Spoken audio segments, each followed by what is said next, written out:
to Jonathan Taylor. Huge hole. He's at the 30. He's going to go. 10, 5, touchdown. Jonathan Taylor made a man miss the line of scrimmage and then runs it into Pater for a one-handed INT. Are you kidding me? Kenny Moore. What a play by Nyheim Hines.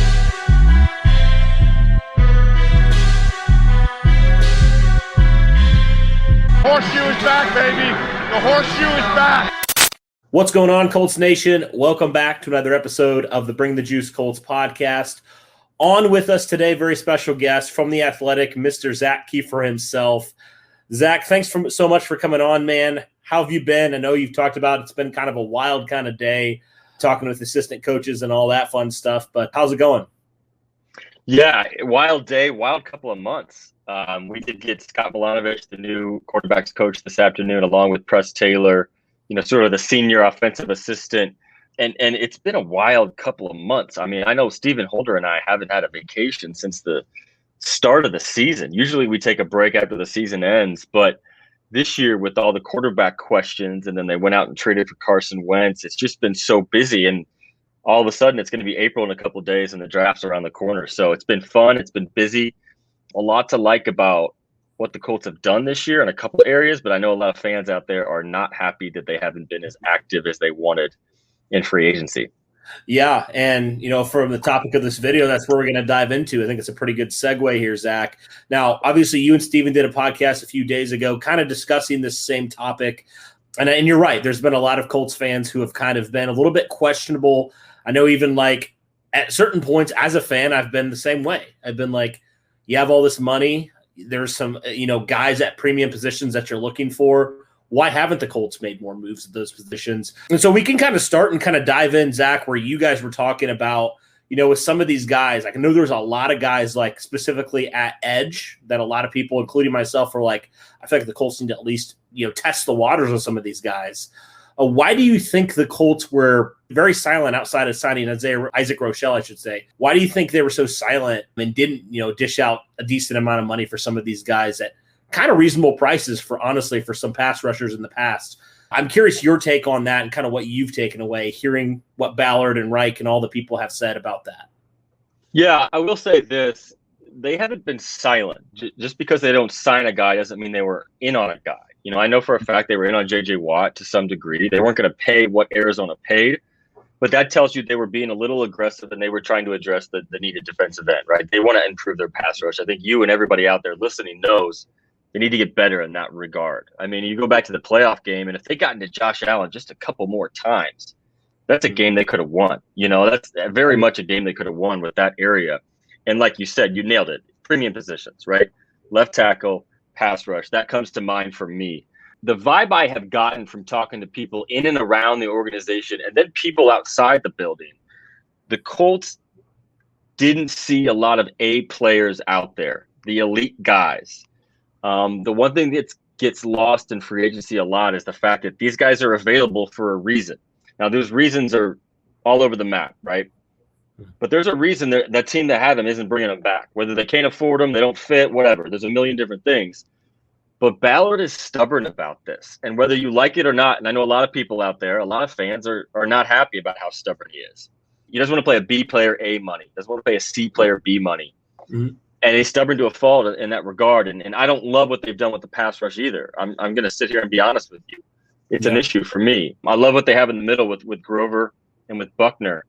But at this point, you've got Toure and you've got Rochell and you've got Bandigu. And Bandigu hasn't done anything in 2 seasons. And, maybe you bring back Justin Houston. I know they're not done at pass rush. They're not done at defensive end. Houston's still out there. I could see that happening. But this is a long-term play for them. It's not just this week. It's not just this month of free agency. It's not just this year. I talked to some people before the free agency period started, and they said, look, we're not going to change. We're not going to budge. They were willing to let T.Y. go out there on the market and see what was out there.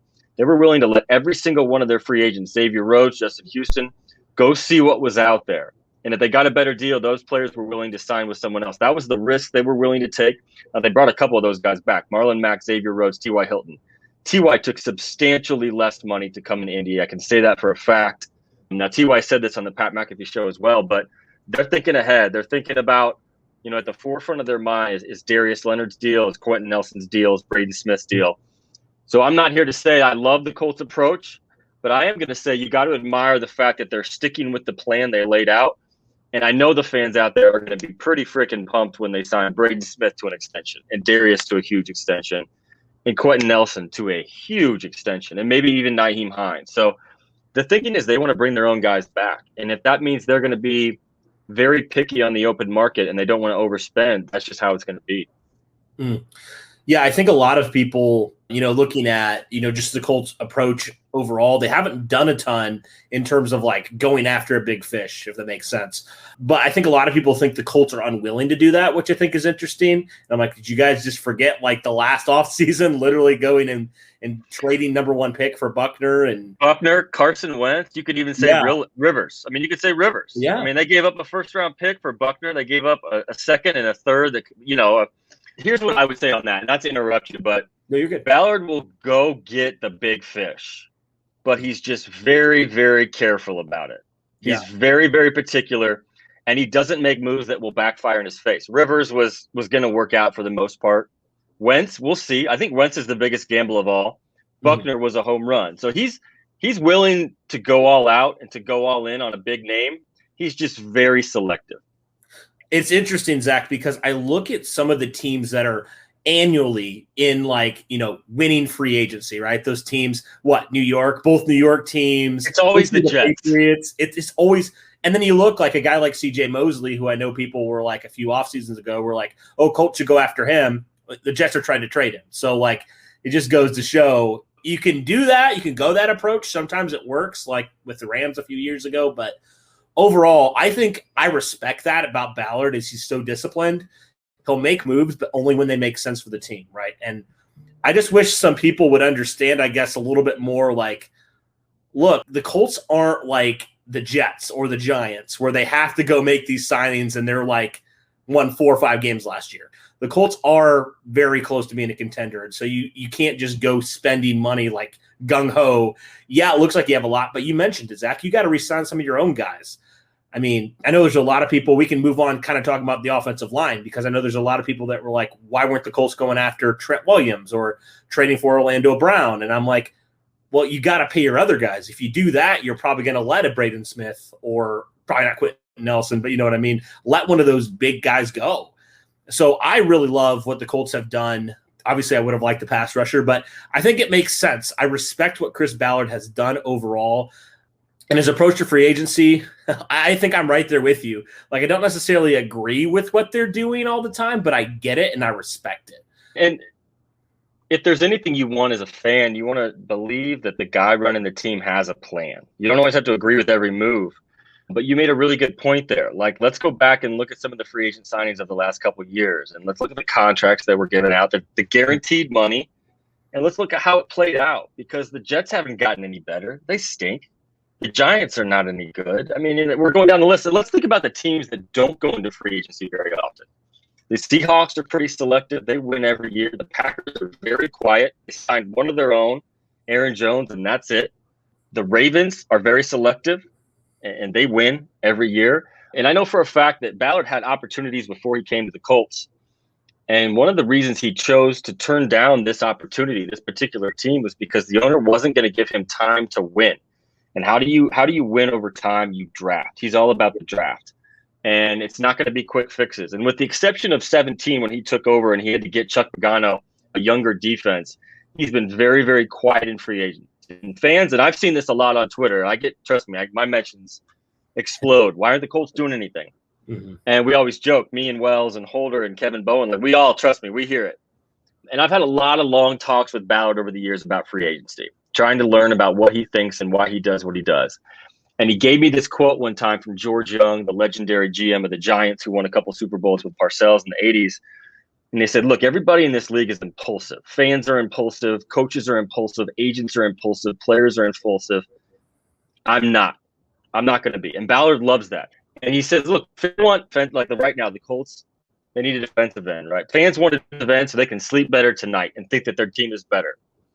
But he said, then that guy's got to go play. And he doesn't want to sign guys right now that make him feel better now that aren't going to pan out. And Colts fans who are old enough, and you don't have to be that old, can remember the 15 offseason, the 14 offseason when they went out and signed everybody. And I mean, Todd Harriman's lasted 2 games. Andre Johnson hardly did anything. Frank Gore was good, but I mean, I was just not willing to do that. And he looks at it this way. He sees the players out there that are available, and then he sees his guys, and he chooses his guys. For the most part, that's how they're going to play this. Yeah, I think that makes total sense. Like, I totally understand where you're coming from. I'm curious your thoughts on Isaac Rochell, though, because obviously he's been like one of the only signings of note the Colts have made outside of re-signing their own guys. What's been your impressions of him so far, and how do you see him kind of fitting into this defense from a culture standpoint and then just as a player in this scheme? Yeah, from a culture standpoint, he couldn't be better. He could not be a better fit. We got a chance to talk to him late last week, and I'll be honest, he blew me away in terms of, now this is an interview. This is not going out and getting sacks on Sundays, but look, the stats are not going to wow you. I want to say 9.5 sacks over 4 years. I mean, he was a bit player for the Chargers, but the reason he picked the Colts was the right reasons. He feels like he can have the best years of his career here. And it all goes down to like sports science and the coaching and the culture and the defensive line with Brian Baker, the new position coach there, who was tremendous last year in the development of a couple guys. Taekwon comes to mind, Grover Stewart. And who wouldn't want to play alongside Grover Stewart and Buckner? You know, I mean, that's going to make you better as a defensive end. So I think Rochelle's going to fit in well. He might be a little bit like a Danico Autry. Remember, a couple of years ago, the Colts' first signing in free agency was this guy named Danico Autry. No one had ever heard of, bit player for the Raiders, kind of a 3-tech, kind of a 5-tech. That was a tremendous signing if you look at the value. Another thing about the Colts in free agency is if they sign a guy, that guy usually plays out his entire contract, which is very, very rare in this league. Usually those contracts are front-loaded and they get out of them. The only real instances where that happened is when the Colts changed schemes in 17 and 18 from the 3-4 to the 4-3. How do you get to the quarterback? You do it in waves, and that's how they're going to do it right now until they go find that stud. And it's hard to find those guys. It's hard to find them. It's hard to keep them, and they're very expensive as well.